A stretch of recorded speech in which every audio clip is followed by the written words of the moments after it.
malamu kutu maloba ya monoko na yo des mille objets d'or et d'argent. koleka biloko ya wolo mpe ya mbongo. Ta parole c'est la vie. Liloba na yo eza bomoi. Au nom puissant de Jésus-Christ. Na kombo na Yesu Kristo. Tobondeli. Avec le nom puissant de Jésus-Christ. Au nom de Jésus.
Seigneur notre Dieu Jésus-Christ de Nazareth. Sois avec nous, Shiloh. Parle-nous, Adonai.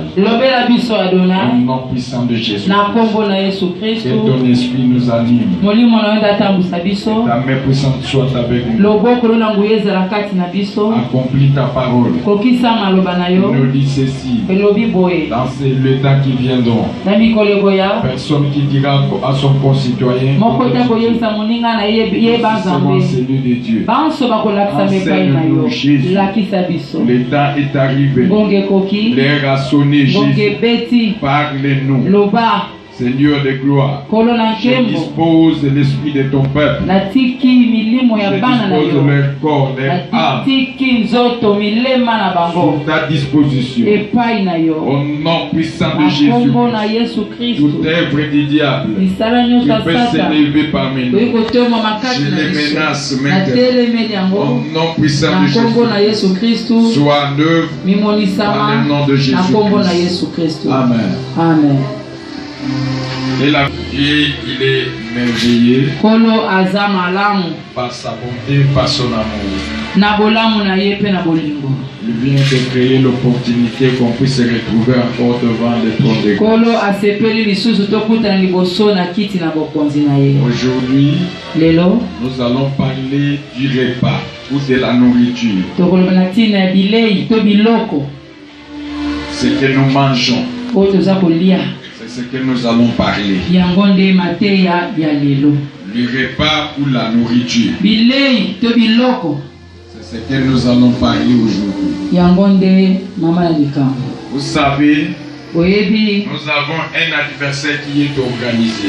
Tozana monguna moko amilenge la makamalamu. L'adversaire est structuré. Ye abibongisa. L'adversaire cherche à tout prix comment maîtriser son ennemi. Ye ayeba ndenge na kuiko yeba monguna na ye. Le diable il nous considère comme étant ses ennemis. Satana pona biso toza banguna na ye. Il travaille en fonction comment nous cribler. Asala kololenge nyonso ndenge ni nakoki ko boma pe ko bebisa bomo. Toi et moi, Yonangai, nous sommes censés aussi biso pe to sengi na biso de notre adversaire. to yeba pe to tanga malamu o azabi monguna na biso. Le diable il utilise même des petites choses que nous négligeons. Satana ya sala katama kama mikimbi ke o biso to mona ka yango pamba. Lui il utilise ça Yako salela yango. comme piège. Atiango lokola mutambo. Et pour avoir. Pokaka azwayo. Mais toi et moi, siko ngai na yo, il faut développer l'intelligence. Mayele na biso ekola lisusu. Le temps auquel on se trouve, mingi mingi na tango tozali. C'est l'ère auquel l'homme doit développer son intelligence. Mutu mayele na ye ekola. Qui tombe maintenant à demander toujours la puissance. Qui t'est à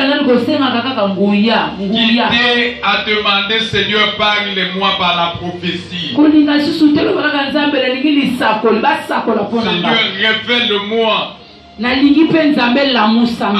maintenant plus loin. Demandez aussi à Dieu, accorde-moi le discernement, mon intelligence, pour bien maîtriser aussi mon adversaire.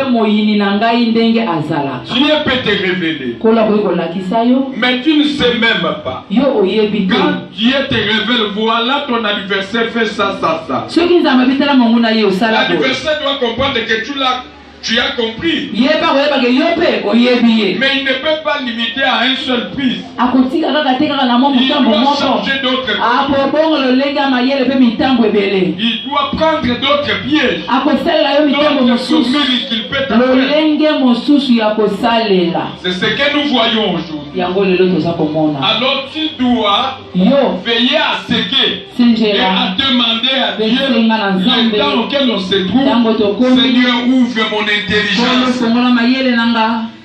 Quel le discernement des esprits soit avec moi pour comprendre certaines des choses. Du mercredi au vendredi, quelle était la raison? La raison principale, c'est notre nourriture. C'est pour bénir nos eaux. Tout ce que nous pouvons prendre cette année comme repas de cette année béni. Quelle raison? Ce sont des choses auxquelles on privilège beaucoup. Nous privilégions ça. Mais ce sont des choses, parfois le diable essaye de mettre ses pièges. La Bible dit ceci. Nous pouvons lire Luc chapitre 22, verset 16 jusqu'au 18e verset.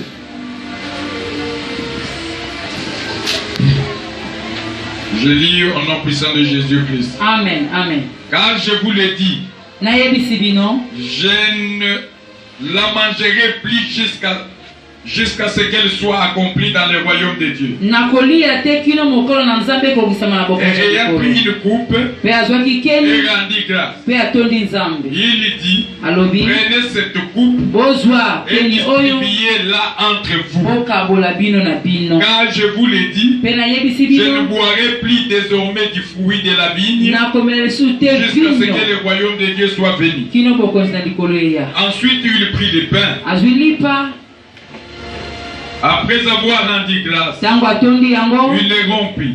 Il leur donna en disant, ceci est mon corps qui est donné pour vous. Faites ceci en mémoire de moi. Il fit de même la coupe après le souper et la leur donna en disant, cette coupe est la nouvelle alliance à mon sang qui est répandu pour vous. Cependant, voici la main de celui qui me livre est avec moi. C'est la parole du Seigneur. Nous rendons grâce à Dieu. C'est très important. Amen. Suivez-moi attentivement. Nous savons une chose dans le livre de Genèse chapitre 3 verset 1. Ce qui a occasionné la mort, ce n'était pas la tuerie. Pas même Adam a tué Ève avec les couteaux. Non. Ce n'est plus Ève a tué Adam. Non.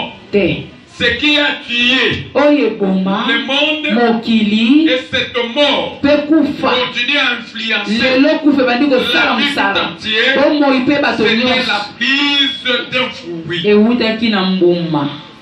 Le serpent s'est présenté devant la femme. Dans le livre de Genèse chapitre 3 verset 1 jusqu'au 6e verset. On nous parle de 6. Amen. Le diable commençait à s'entretenir avec Ève. On lui a posé la question. Votre jumeau, qui est votre créateur, il a pris le ciel pour son trône. Il vous a établi ici. Mais nous voyons ici, il y a des arbres. Qu'est-ce qu'il vous a dit? Écoutez, pour comprendre que l'homme qui focalise ses pensées sur le manger et sur le bois, celui-là n'ira plus loin.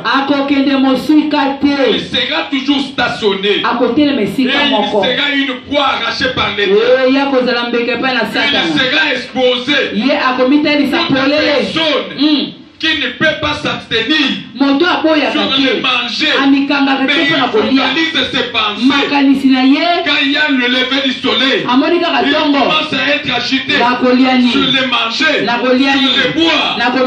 Sachez-les, il sera piégé si facilement. On lui a posé la question. Qu'est-ce qu'il vous a dit? Il y a beaucoup de choses que l'Éternel les a dit. Pour comprendre que cette femme aimait le problème de manger, il commence à dire, voilà, il nous a parlé qu'on ne peut pas toucher cet arbre et pas même de manger son fruit.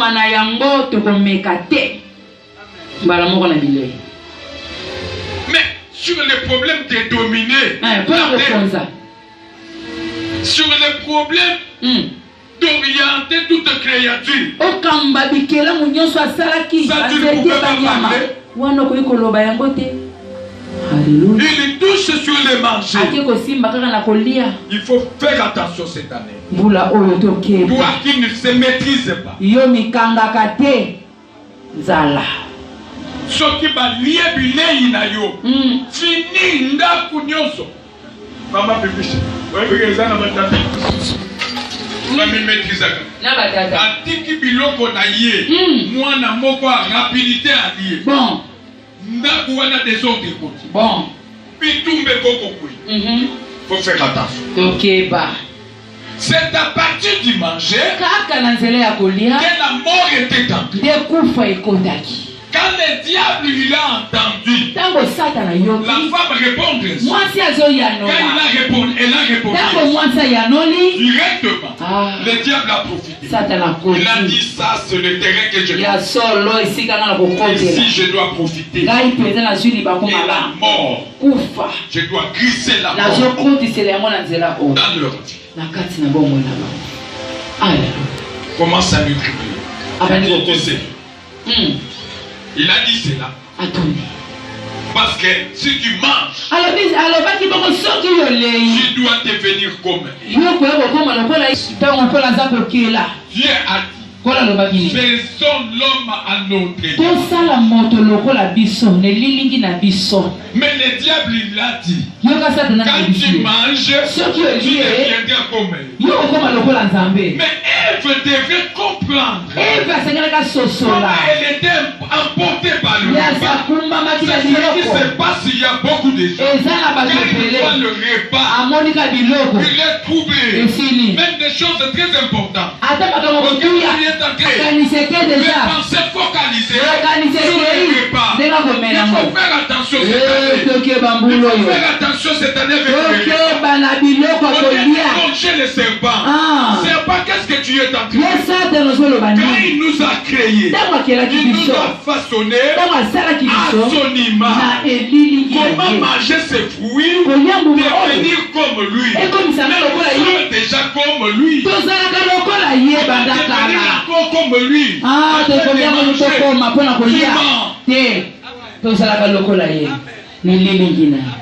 Alléluia. La Bible dit, pour savoir de pareils gens qui aiment le manger, ils sont exposés à l'envoûtement. La Bible dit, quand elle a regardé une fois de plus, la Bible dit,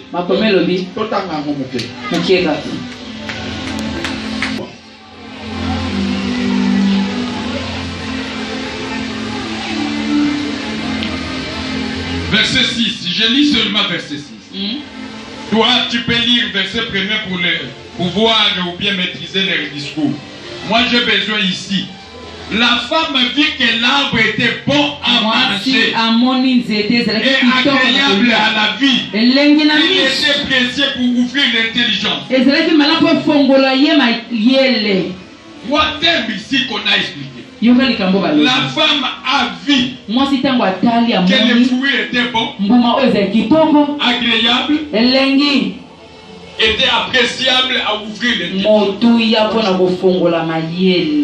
La femme commençait déjà à donner l'objectif, c'est-à-dire la mission, après avoir mangé ses fruits. Ça sera bon pour elle, ça sera agréable, c'est-à-dire elle voyait déjà agréable et pour ouvrir l'intelligence. Toi tu penses, si tu manges, cela sera bon. Cela n'était pas bon. Cela a créé l'amertume, a créé la séparation. Ce n'était pas bon. C'est-à-dire sa vision lui a trompé. Il s'est fait quelque chose parce qu'elle s'est déroutée. Oh, pour que cette femme puisse être dégoûtée, c'est-à-dire les fruits étaient déjà envoûtés par lui. Pour tripler maintenant dans son esprit, croire que ça sera bon si je mais quand elle a mangé, je vous assure, jardin d'Éden est comme bololo. Amen. Comme kokima. Mais la chose que tu voyais que ça sera bon, mais tu commences maintenant à te cacher.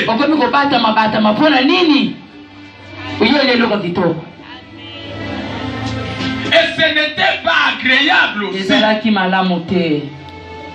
L'intelligence était ouverte d'après cette femme. Or, c'est pour l'amener à faire du mal. L'intelligence s'est ouverte. Comment faire du mal?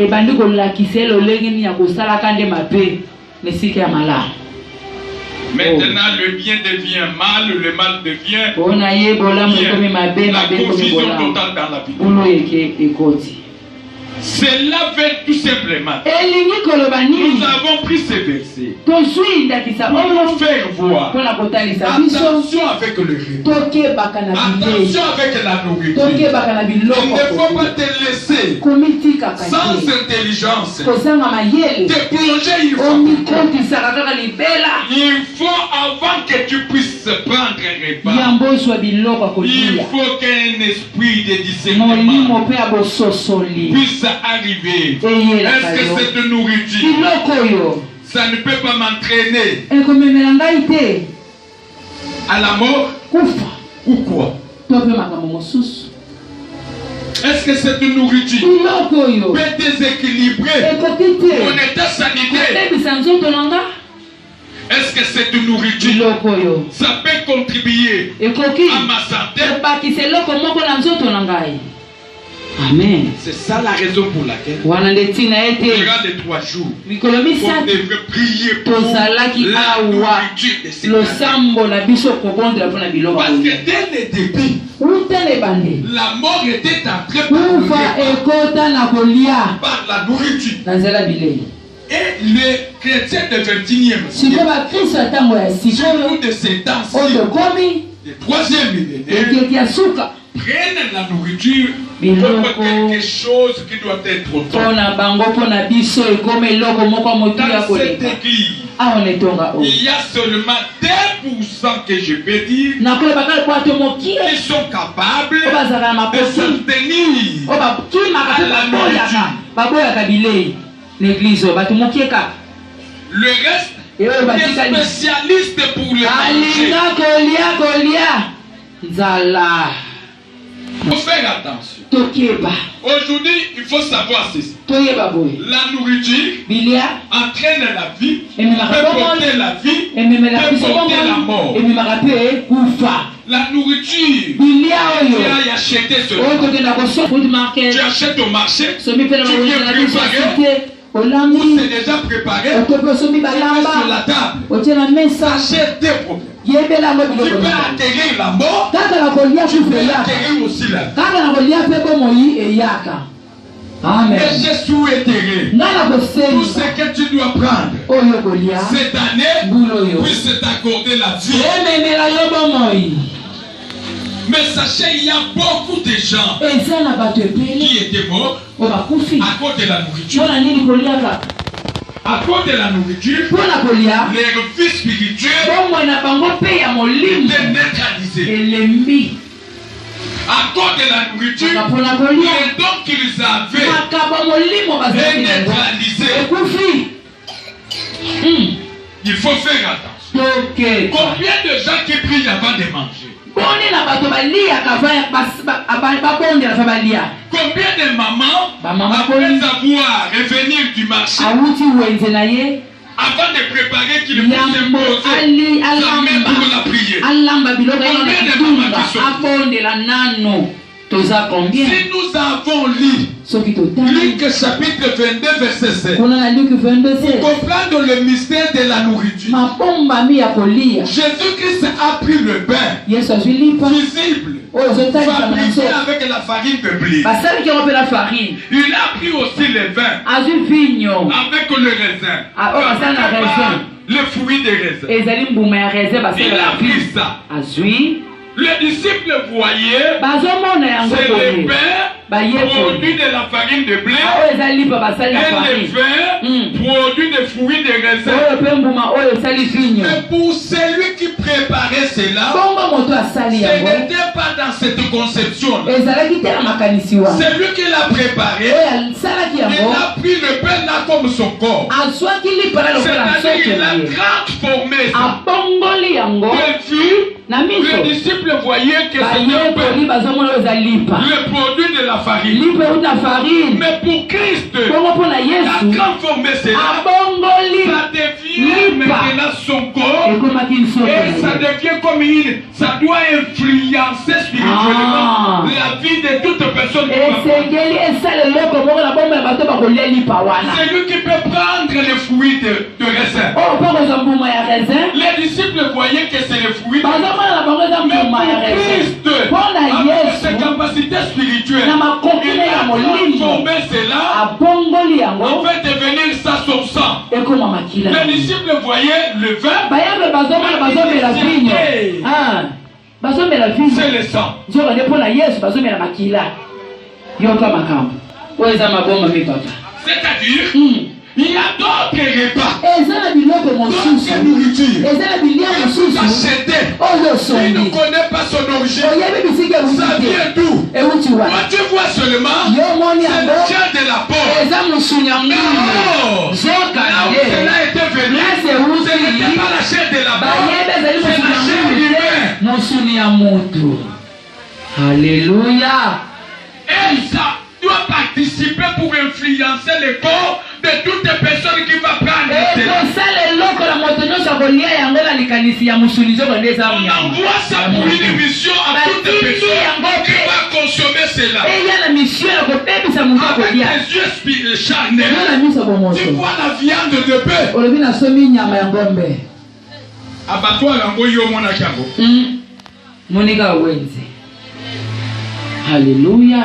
Même ce que mon a bateau. Bon. Oh yabana ko boma yo yebi makabasalia. Oyebite.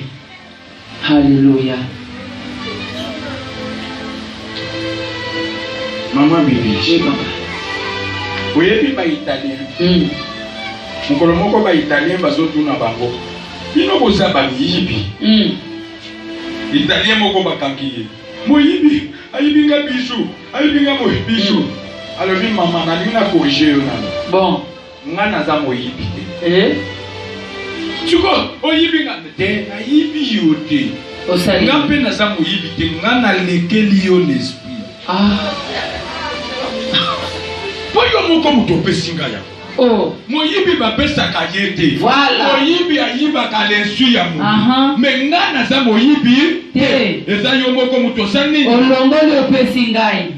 La lekeli o kaka. L'esprit. Est-ce que tu vois? Est-ce que tu comprends? Amen. C'est-à-dire, là où le bœuf était venu, peut-être qu'il avait un esprit supérieur. Il a transformé le bœuf par la chair humaine, par la chair d'un démon quelconque, et il donne une mission. Toutes les personnes qui peuvent prendre ça, s'il est chrétien, sa vie spirituelle soit atténuée. S'il a une vie de prière excellente, qu'il ne parvienne pas à prier encore comme il faut. Ce qui assemble la carte directement influencé, finalement fait tomber malade, avant de couper la myome, avant de couper l'hypertension, hypotension, petit cancer, etc. Quand vous allez prendre cela, vous aussi, la maman, elle n'a pas prié ça. Bon, sur la table aussi. Avec des enfants qui sont pressés à de visiter, pressés à manger, ils consomment la maladie ou la mort en pensant que c'est une nourriture pour purifier mon corps. Christ savait, je dois mourir. Si je laisse ce peuple comme ça, le diable va le dribbler. Ils seront tout le monde dans son camp. Alors je dois les posséder. Envie qu'ils soient mon appartenant. Même si le diable vient, il ne puisse pas parvenir. Qu'est-ce que je dois faire? Je dois les faire manger mon corps. Mais je dois les faire manger mon sang. Envie d'interpréter comme moi-même. Parler comme moi-même. Quand la force du ténèbre vient de les secouer, abandonner, qu'ils ne puissent pas accepter. Est-ce que vous avez compris? Amen. Quand il a reçu cette inspiration, il a dit que je dois mourir. Cette soirée, cette nuit, je dois mourir. Avant de mourir, vous allez manger avec moi. Mais vous allez prendre mon corps et mon sang.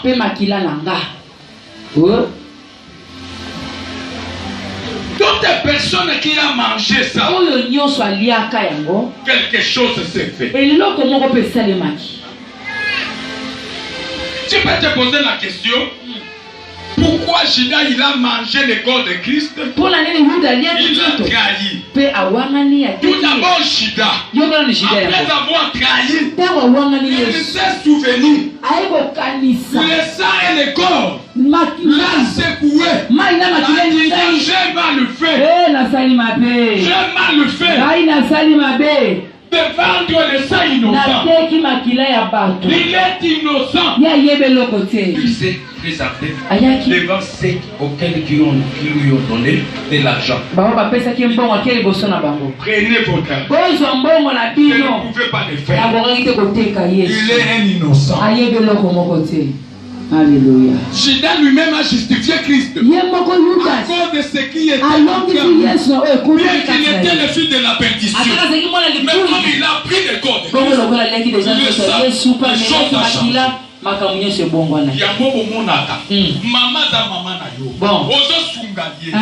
comme il a pris la semence sociale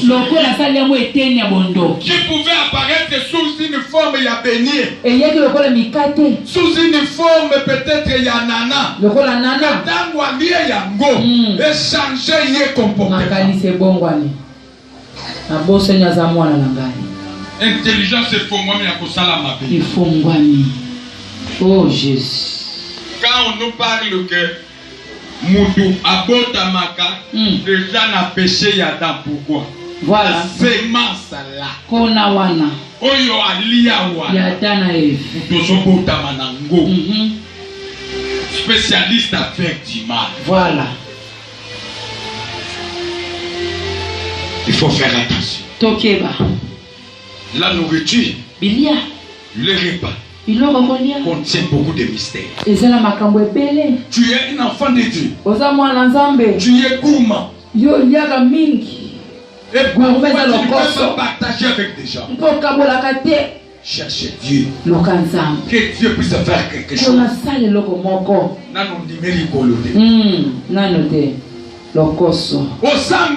Voilà.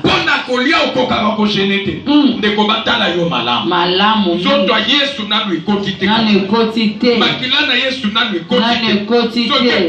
Alléluia. Qui est de ce monde. Pamba. Le repas de ce monde. Pamba. À cause de Christ. Sinon tu vas dire comme Paul. Tout ce qui était pour moi de guerre, je les considère comme une perte à cause de Christ. Amen. Merci Jésus. Il faut faire attention. L'adversaire est tout le mal. Il a criblé le premier peuple par le marché. Jusqu'à présent, comme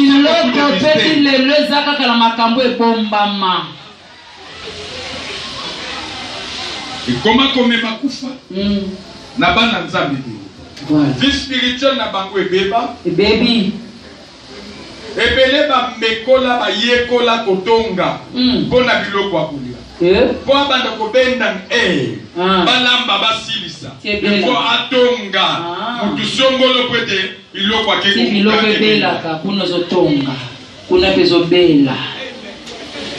Alléluia. Oh révélation. Est-ce que vous avez compris? Amen. Ce que tu dois savoir dans le repas, dans la nourriture, ça contient la vie et ça contient la mort. Quelque chose qui peut être standard, il faut le prendre avec beaucoup d'attention. Et non précipité. Il faut toujours invoquer Dieu. Même tu es tellement enfant. Tu pries Dieu. Seigneur, Voilà maintenant. Je me présente devant ça. Toi, tu connais l'origine. Toi, tu connais ce qui s'est passé. Mais Seigneur, que cela soit sanctifié. Amen. Toi aussi, tu donnes une mission à cette. Tu commences à détourner. Si c'est repas est venu dans ta maison, acheter avec le prix d'argent pour accomplir une mission.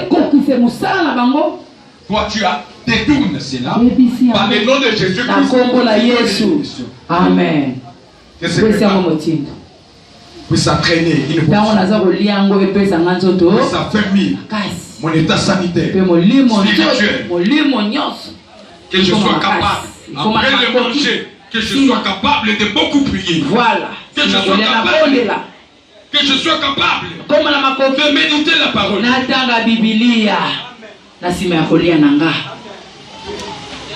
Quand je mange, Seigneur, j'ai la force de vivre pour faire des suivis évangélisés. Tu détournes, tu accordes une mission. Si à l'origine de ces repas, il y avait une mission qui pouvait influencer ta vie. Par le nom de Jésus-Christ, tu commences à les détourner. La Bible dit, tout est sanctifié par la parole et par la prière. Il a dit cela parce que le monde est méchant. L'adversaire s'élève. Il a plusieurs stratégies pour maîtriser le monde. Deuxième république. Soyez pour maîtriser l'esprit à ma docilité. Parce que ça recours na mal. Il y a des gens. Voilà.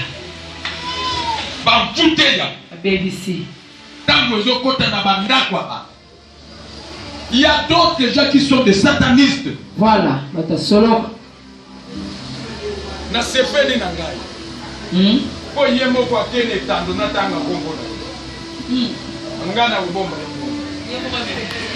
Et dis-moi pour la première fois, est-ce que nous avons peut-être infiltré à quelqu'un à réunion à Bananza? Il n'y a pas une sorcière qui s'est glissée aux réunions de l'Assemblée des Saints. Bananza Bekaka. Soyez comme ces messieurs. Et dis-moi, nous avons la télévision, nous avons félicité la YouTube.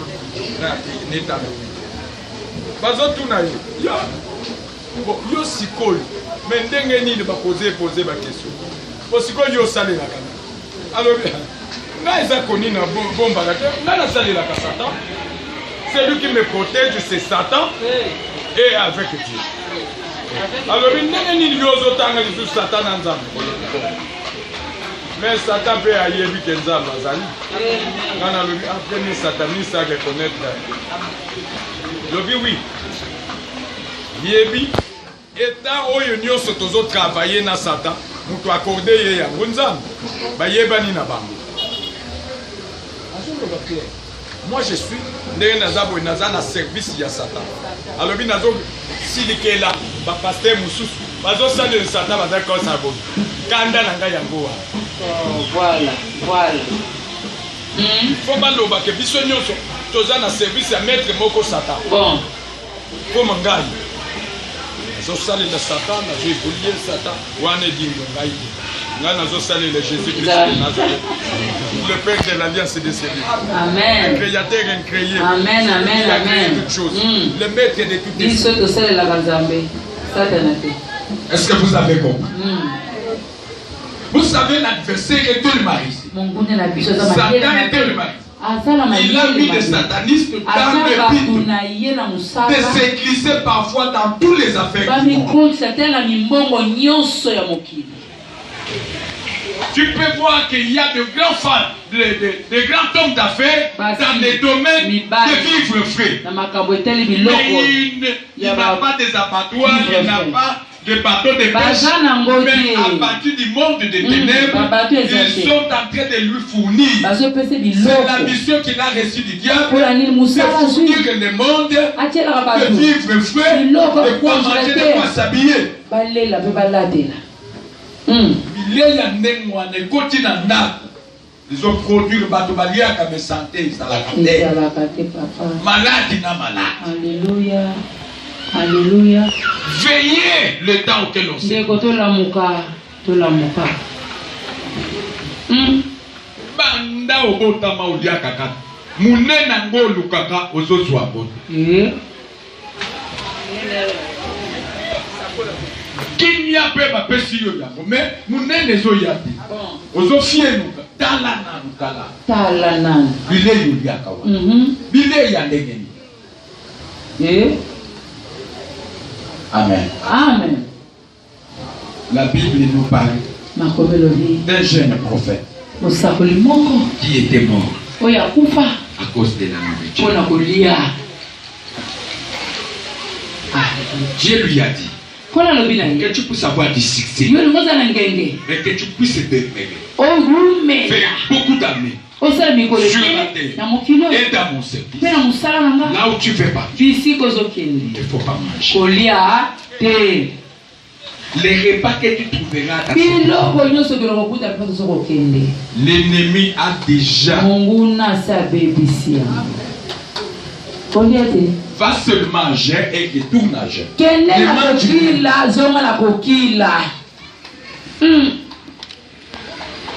Il était parti. La colite du diable lui a driblé. Il lui a dit mangez. Dieu aimait ta parole. Il y a certaines des choses quand tu manges. Tu attires la mort. Tu attires les mauvais esprits. Tu as mangé sur ta table. Physiquement. Tu as bien mangé. Tu as pris de l'eau. Mais après le manger, les esprits commencent à venir. Ces messieurs, après avoir mangé, cette nourriture avait une force d'attraction pour attirer la mort. Tu es chrétien. Sois attentif à la voix du Seigneur. C'est chaque jour que tu dois être habitué à manger.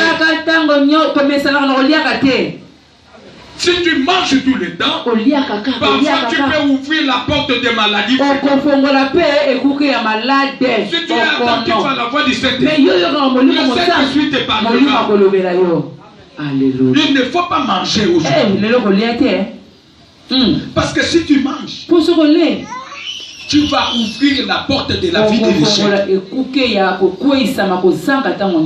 repas que tu mangeras aujourd'hui a des potentialités d'ouverture de beaucoup de portes. L'objectif de ce message pour interpeller ton esprit, de faire attention avec le jeune prophète était mort. Il ne savait pas que le repas qu'il devait avait des capacités d'attirer la mort. Ces repas qui détenaient des esprits de mort a cherché les circonstances de la mort. Il a trouvé le lion et dit toi le lion reste ici. Il y a une personne auquel toi tu vas dire. Il est disposé déjà. La maladie que tu tombes souvent,